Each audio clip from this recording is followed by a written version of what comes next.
Hey guys, welcome to Elite FTS. Andy Baker here. We're going to do a little intro to programming lecture to start things off. So when I talk to new coaches that are interested in program design for their clients, setting up programming for their gym, whatever the case may be, a lot of guys are very interested in the microcycle of the week, how to set up the sets and the reps and the exercises and the days of the week, exercise selection, volume, intensity, all that sort of thing. And obviously all that stuff's super important to get right. But I think one of the things that a lot of guys miss is to zoom out away from just the day-to-day and the week-to-week and look at the athlete that we're dealing with, and a really important concept, which is the rate of progression that this athlete is capable of or not capable of, whatever the case may be. So as we know, a younger guy, a novice, somebody who's fairly new to lifting weights is going to be able to progress much faster than somebody that's been doing this for a long period of time. So a more advanced guy, an elite guy, somebody that's been training for many years or even several decades is going to be really difficult to come across PRs at any sort of regular interval.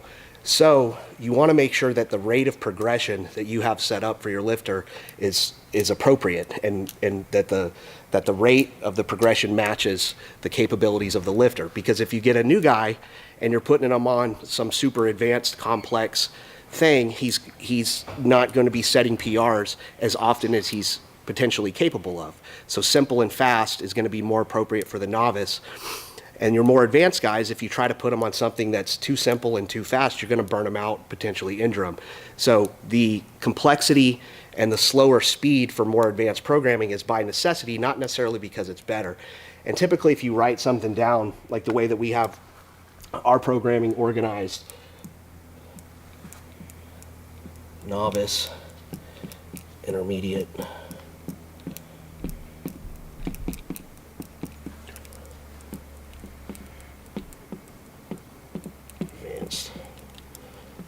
elite. So the way that we structure our programming here, basically it exists on a spectrum. Is at the novice level, we have very simple. Okay, so simplicity is up and speed is up. So simple and fast, okay? And then the further down the spectrum you go, it gets a little bit more complex and a little bit slower. So the problem is if you just lay out novice, intermediate, advanced, elite programming for the average coach or the average lifter, most of them are going to jump right to the advanced and the elite stuff, because they assume with that wording that advanced means better. And advanced doesn't necessarily mean better. It means a little slower and more complex. And that's because that's a necessity. It's not necessarily because you want that. So the novice, typically the way that we define novice is somebody that's going to be capable of progression within the week. So this is going to be somebody in their first few weeks, first few months of training. Usually with a novice progression, we're looking at between 6 weeks and 6 months of progression, being able to do this. So I look at it as progression within the week. So I'm just going to use one lift as an example. So we'll say Tuesday and Friday is our lower body day. We'll just use the squat to keep things simple. So we're going to squat, and we're going to use a medium amount of both volume and intensity. Okay, so something like 3 sets of 5 reps is kind of right in that middle ground of both volume and intensity. It's not real high either way. And on this, when we talk about progression within the week, is that basically we're going up between Tuesday and Friday, and then we're going up again between Friday and Tuesday. So let's just say this kid starts at 95, he'll be at 100, 105, 110. So it's a very fast progression. You're basically going up 5 pounds per workout, maybe 10 pounds per workout. But obviously this is not going to be able to work for a more advanced person. Somebody that's been training for even several months is not necessarily going to be capable of being able to go up twice per week, but the novice in his first few weeks or months of training can. And in my opinion, anything more complex and slower than that is just unnecessarily slowing the kid down. And this enables him to get a lot of practice, a lot of work with the competition lifts at at nothing that's too high or too far on the volume or the intensity spectrum. The intermediate type of programming, basically what I'll do here is once this kind of starts to go stale, and again, it kind of depends on the lifter, again, anywhere from 6 weeks to 6 months. The biggest influence on how long they're usually able to stay with something like that is weight gain. So if you start with a very small, scrawny, skinny kid, and he does what he's supposed to do in the kitchen, and he's able to push his body weight up, then this type of progression can last quite a long time. For somebody that's a little bit older, or somebody who's wanting to keep their weight, constant or down, then they're not going to have that sort of link to that novice linear progression. So we'll at the appropriate time, I'll switch them to an intermediate routine, which again is still pretty simple and it's still pretty fast. But basically the real change with this is instead of progressing within the week, now we're just progressing week to week. So again, it's still a very fast progression. And I'll also make some changes to the set and rep scheme. So instead of keeping both of these the same and kind of right in the middle ground, I'll often push the intensity up of one a little bit. So now instead of 3 sets of 5 here, it'll be anywhere from, I'll say 1 to 3 sets, and we'll just say of 1 to 3 reps. So this would be for a strength athlete, someone with their eye on potentially powerlifting or just pushing their strength levels up. Anywhere from 1 to 3 sets of 1 to 3 reps. So this is kind of your higher intensity day. And then to balance that out, we're gonna increase the volume but lower the intensity of this day. So this might be something like 5 sets of 5, but bringing that weight down a little bit. So if we were operating, if this was closer to say 85% of a 1 rep max for a newer lifter, this is going to be dropped down to probably 75, 80% for somebody at this level. So we've got our heavy high intensity day, and then we've got our little bit lighter volume day. And both of these, see, they're not progressing within the week. Both of these are progressing week to week. So if we started somebody, let's just say this is 200 pounds, this is 150 pounds, it might look like 205, 210, 215, so on and so forth, 155, 160, 165. So it's still, as you can see, it's a pretty fast progression, but there's a little small amount of complexity introduced to the set and rep scheme, and that we're starting now to oscillate between higher intensity days and higher volume days. I'm going to skip down to elite real quick. Usually start with that. With elite programming, one of the things in the book that we did in practical programming was the section on elite programming was about that long.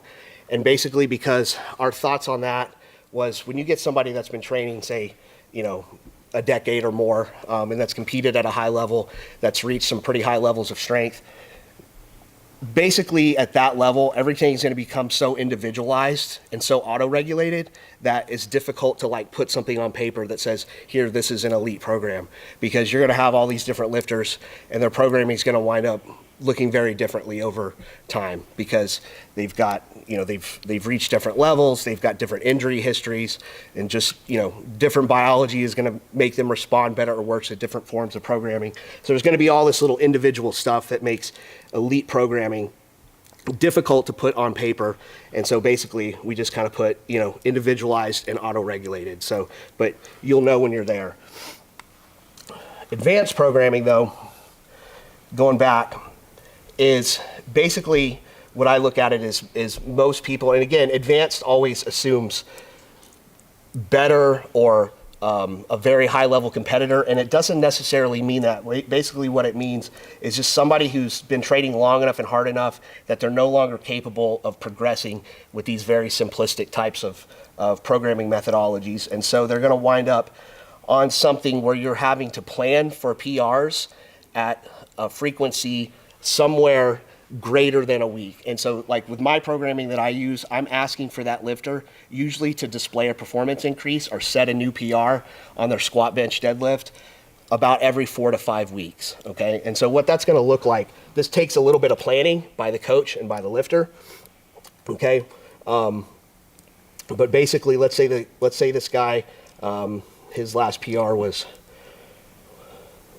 let's just say 405. So he set a single at 405. Okay, so what I'll do with him is I will look at the upcoming block of training that we have, and I'm going to anticipate a small PR, let's say 415, and then I'm going to work backwards from there. Okay, so this would actually be in week 4, week 3, week 2, week 1. We're going to have like 1 at 410, 405, 400. Okay, so it's something like that. Okay, maybe this intervals may actually be too small for someone there. I may actually spread that out a little bit, but we're not looking at week to week going up 5 pounds. We're looking at every 4th week going up 5 or 10 pounds. Okay, so the next cycle, and then here I'll probably throw in a deload.